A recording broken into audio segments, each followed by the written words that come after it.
नमस्कार, आदाब। आप देख रहे हैं न्यूज 18 का डिजिटल प्लेटफॉर्म और मैं हूं इकबाल हुसैन। आज हम बात करने वाले हैं तेलंगाना के मुख्यमंत्री रेवंत रेड्डी की।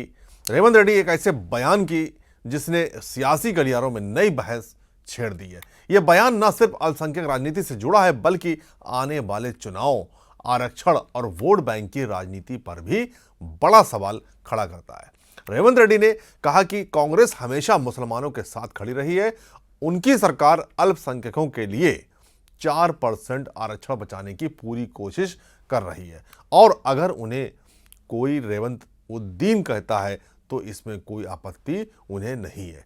उन्होंने कांग्रेस की पुरानी उपलब्धियों का जिक्र करते हुए कहा कि पार्टी ने देश को मुस्लिम राष्ट्रपति दिए, 7 मुस्लिम मुख्यमंत्री बनाए और यहां तक कि मोहम्मद अजहरुद्दीन को बिना विधायक बने मंत्री बनाया।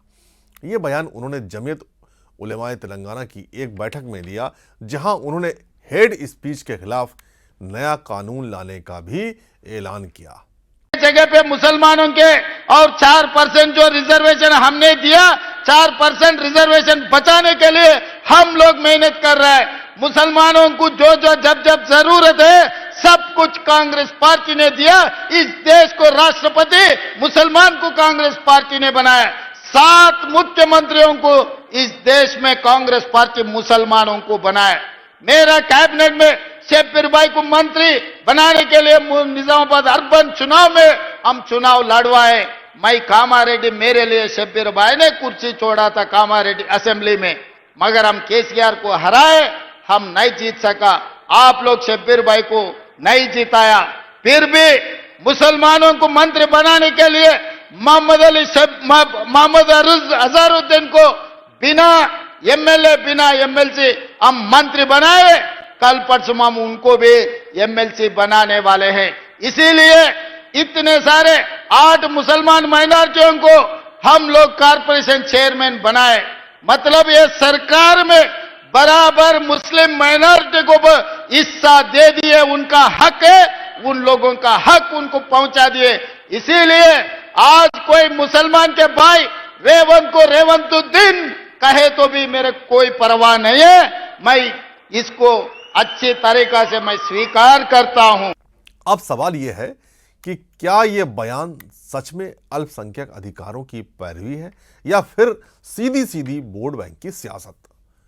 इससे पहले भी तेलंगाना में मुसलमानों को एक वोट बैंक की नीयत से देखा गया है और हमेशा जब जब चुनाव आता है तब तब पार्टियां, चाहे किसी की भी सरकार आती है, वो सीधे तौर पर मुस्लिम वोट बैंक को रुझाने की कोशिश करते हैं। मुसलमानों को हमेशा उनके अधिकारों की बात करते नजर आते हैं, लेकिन हकीकत कुछ और ही होती है। तेलंगाना में अल्पसंख्यकों के लिए 4% आरक्षण की कहानी नई नहीं है। इसकी शुरुआत 2004 से 5 में हुई थी, जब संयुक्त आंध्र प्रदेश में वाईएस राजशेखर रेड्डी की कांग्रेस सरकार थी। उस समय एजुकेशन और सरकारी नौकरियों में अल्पसंख्यकों, खासकर मुसलमानों को सामाजिक और शैक्षिक पिछड़ेपन के आधार पर 4% आरक्षण दिया गया। यानी यह आरक्षण धर्म के नाम पर नहीं बल्कि पिछड़ेपन के आधार पर था। लेकिन यह फैसला लगातार अदालतों में चुनौती दी जाती है। आंध्र प्रदेश हाई कोर्ट और फिर सुप्रीम कोर्ट में इस पर सुनवाई हुई। 2010 में सुप्रीम कोर्ट के कुछ मामलों में इसे घटाकर 1% कर दिया और बाद में यह मामला लटकता चला गया। तेलंगाना राज्य बनने के बाद कांग्रेस ने एक बार फिर इसे बहाल करने की कोशिश की, लेकिन आज भी यह मामला सुप्रीम कोर्ट में लंबित है। रेवंत रेड्डी का दावा है कि हाल ही में कराए गए कास्ट सर्वे और सोशल इकोनॉमिक सर्वे के सामने आया है कि तेलंगाना में मुस्लिम आबादी 12.56% है। सरकार कहती है कि ये डेटा वो सुप्रीम कोर्ट में पेश करने को तैयार है ताकि 4% आरक्षण को स्थायी बनाया जा सके। इसी संदर्भ में रेवंत रेड्डी ने केंद्रीय गृह मंत्री अमित शाह को चुनौती देते हुए कहा, अगर दम है तो इसे रद्द करके दिखाओ या तेलंगाना में सरकार बनाकर दिखाओ। रेवंत रेड्डी का बयान कुछ इस तरह है। उन्होंने कहा कि उनकी सरकार अल्पसंख्यकों के लिए पहले से दिए गए 4% आरक्षण को बचाने के लिए कड़ी मेहनत कर रही है। उन्होंने दावा किया कि जब जब मुसलमानों ने कुछ मांगा, कांग्रेस ने पूरा किया। उदाहरण देते हुए उन्होंने कहा कि कांग्रेस ने देश को जाकिर हुसैन और फखरुद्दीन अली अहमद जैसे मुस्लिम राष्ट्रपति दिए और 7 मुस्लिम मुख्यमंत्री बनाए। उन्होंने मोहम्मद अजहरुद्दीन का भी जिक्र करते हुए यह भी कहा कि उन्हें बिना विधायक या एमएलसी बने मंत्री बनाया गया और जल्द ही उन्हें एमएलसी भी बनाया जाएगा। पार्टी के भीतर मुसलमानों को उनका हक मिलने की बात करते हुए रेवंत रेड्डी ने कहा कि अगर कोई मुस्लिम भाई उन्हें रेवंत उद्दीन कहे तो वो इसे खुशी से स्वीकार करेंगे। बीजेपी नेता रामचंद्र राव द्वारा रेवंत उद्दीन कहे जाने के पर उन्होंने जवाब दिया कि मुझे रेवंत गौड़ कहो, रेवंत मादिगा कहो, रेवंत मुदिराज कहो, रेवंत सिंह या रेवंत उद्दीन, जो चाहो कहो, मुझे कोई आपत्ति नहीं, मुझे कोई परवाह नहीं। इसी दौरान उन्होंने ये भी कहा कि देश की आज़ादी में कांग्रेस के साथ साथ जमीयत उलमाए हिंद की भी बड़ी भूमिका रही है और उसकी सराहना किया जाना चाहिए, उसकी सराहना किया जाना ज़रूरी है। यह बयान किसी आम सभा में नहीं बल्कि निज़ामाबाद की एक अल्पसंख्यक बैठक में दिया गया। यहीं पर उन्होंने ऐलान किया कि उनकी सरकार कर्नाटक मॉडल पर हेट स्पीच के खिलाफ नया कानून लाएगी ताकि अल्पसंख्यकों को निशाना बनाकर दिए जाने वाले नफरती भाषणों पर रोक लगाई जा सके। अब इस बयान को लेकर 2 साफ धड़े बन गए हैं। समर्थन में तर्क ये दिए जा रहे हैं कि कांग्रेस का पुराना स्टैंड रहा है कि मुसलमान सामाजिक आर्थिक रूप से पिछड़े हैं, जिसका जिक्र सच्चर कमेटी रिपोर्ट में भी है। तेलंगाना में कांग्रेस की सरकार अल्पसंख्यक वोटों पर काफी हद तक निर्भर रही है और 2023 के विधानसभा चुनाव में मुस्लिम वोटों ने कांग्रेस की जीत में अहम भूमिका निभाई। रेवंत रेड्डी का कहना है कि यह पूरी प्रक्रिया संविधान के आर्टिकल 15 और 16 के तहत पिछड़े वर्गों को न्याय दिलाने की कोशिश है, न कि धर्म के नाम पर आरक्षण।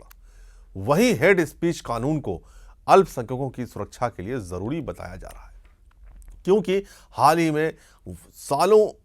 हाल के वर्षों में जो नफरती भाषणों के मामले बढ़े हैं। कांग्रेस ये भी गिनाती है कि उसने वक्फ बोर्ड को मजबूत किया, स्कॉलरशिप दी और अल्पसंख्यक कल्याण की योजनाएं चलाई। विरोध में अगर हम देखें तो विरोध में तर्क और भी तीखे हैं।